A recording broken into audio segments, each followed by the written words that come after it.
Itago niyo na lang ako sa pangalang Victor. Isa akong retired RAF officer.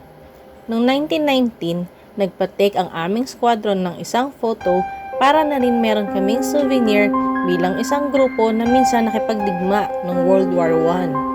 During that time, nasa isang training facility kami, yung HMS Daedalus. Nung napadevelop na yung photo, napansin namin na parang may isa pang mukha sa likod ng isa sa aming airman. Wala siyang suot na cap.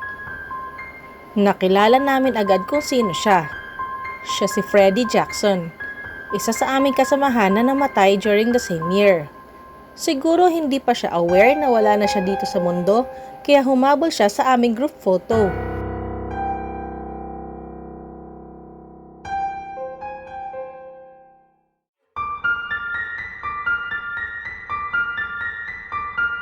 Bumisita ako at ang aking asawa sa libingan ng mother-in-law ko noong 1959. May dala siyang kamera para mag-take ng photos ng gravestone ng kanyang mother. Naisipan din niyang kunan ako ng picture habang nag-iintay sa loob ng sasakyan. After naming mapadevelop ang film, nagulat kami ng asawa ko kasi may nakita kaming tao sa likuran ko. Sa pagkakatanda namin, wala namang kaming ibang kasama nung kinunan ako ng photo. Nakilala namin kung sino yung nasa photo. Walang iba kundi ang pumanaw kong mother-in-law. Para makasigurado, pinacheck namin sa isang expert ang picture kung nagkaroon ba ng double exposure or reflection. Pero sinabi din sa amin na wala naman daw reflection or double exposure dun sa photo. Ibig sabihin, totoong image yon ng mother-in-law ko.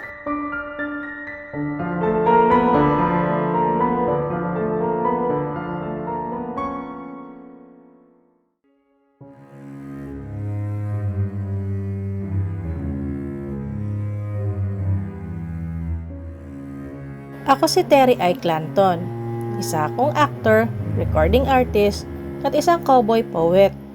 Isang araw, bumisita kami sa Boot Hill Cemetery at nagpakuha ng photo sa kaibigan ko. Ginawa naming black and white ang photo para sinaunang-sinauna ang datingan. Siyempre may suot din akong cowboy outfit na disenyo pa noong 1880s, parang magmukhang cowboy era talaga yung picture. Pagka-develop ng mga pictures, kinilabutan kami sa nakita namin. Sa parting kanan ko ay may isang lalaki na mukhang nakaluhod sa lupa.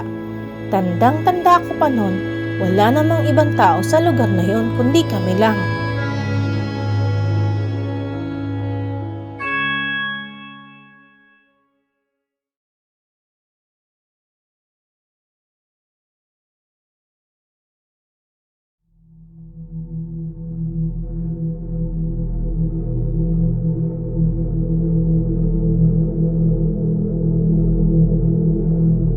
Itago niyo na lang ako sa pangalang Jean. Isa akong professional photographer na nagwo-work kasama mga paranormal investigators na sina Ed and Lorraine Warren. Isang araw, nag-imbestiga kami sa loob ng Amityville House noong 1976. Nag-set up ako ng camera na nagtitake ng infrared pictures tuwing gabi. Sinet up ko siya sa may second floor landing. Black and white ang film ang ginamit ko para dito. Nung napadevelop ko na yung film, may nakita kaming image ng bata na nakasilip sa may pintuan. Wala namang tao sa bahay bukod sa amin. Nung pinagmasdan naming mabuti ang image, kamukhang kamukha siya ni John DeFeo, isa sa mga pinatay ni Ronald Jr. noong 1972 sa loob din ng bahay na yun.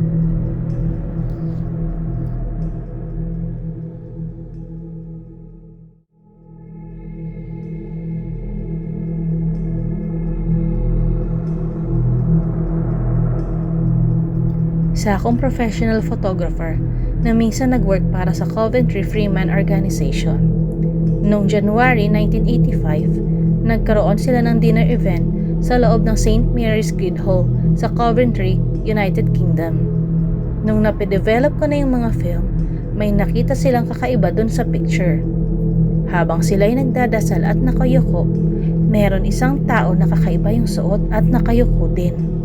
Lahat ng mga tao doon during that event ay nakasuot ng damit based sa dress code, pero wala akong naalalang nakasuot ng costume.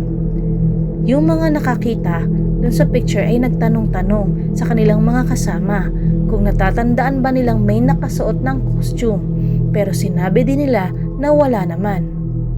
Ang St. Mary Guildhall kung saan naganap ang dinner event ay itinayo noong 14th century at minsan naging kulungan ni Queen Mary, ang reyna ng Scots.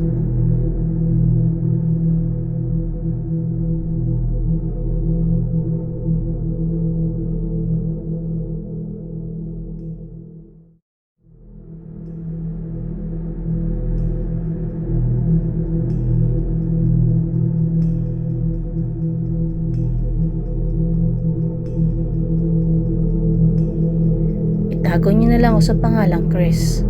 Noong 1982, kinunan ko ng photo ang St. Botolph Church, isang napakalumang simbahan.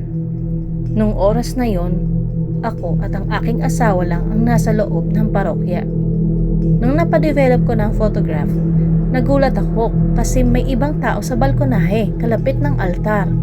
Isang babae na may suot na sinaunang costume. Pina-check ko din sa isang expert ang aking photo kung nagkaroon ba ng double exposure, pero sinabi din niya na wala naman daw double exposure. Ang tanging explanation lang ay meron talagang tao sa balkonahe, pero wala namang ibang tao doon kundi kami lang ng asawa ko. Pagkatapos ng ilang taon, may construction worker na kumontak sa akin. Ang sabi niya, nakita daw niya before yung babae sa picture. Nung minsan nire-renovate daw nila yung lumang simbahan, di daw niya sinasadyang sirain ang ilan sa mga lumang kabaong. Kamukhang kamukha daw nung babae sa picture, yung nakita niyang well-preserved na bangkay.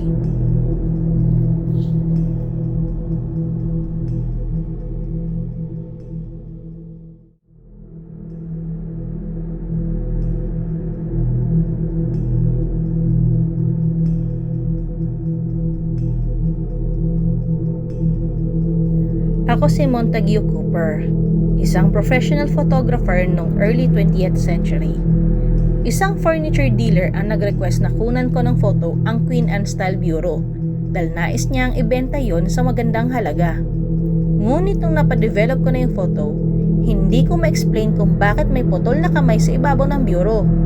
Mukhang hindi sang-ayon ang nagmamay-ari ng bureau na ibenta ang kanyang gamit, kahit siya'y nasa kabilang buhay na.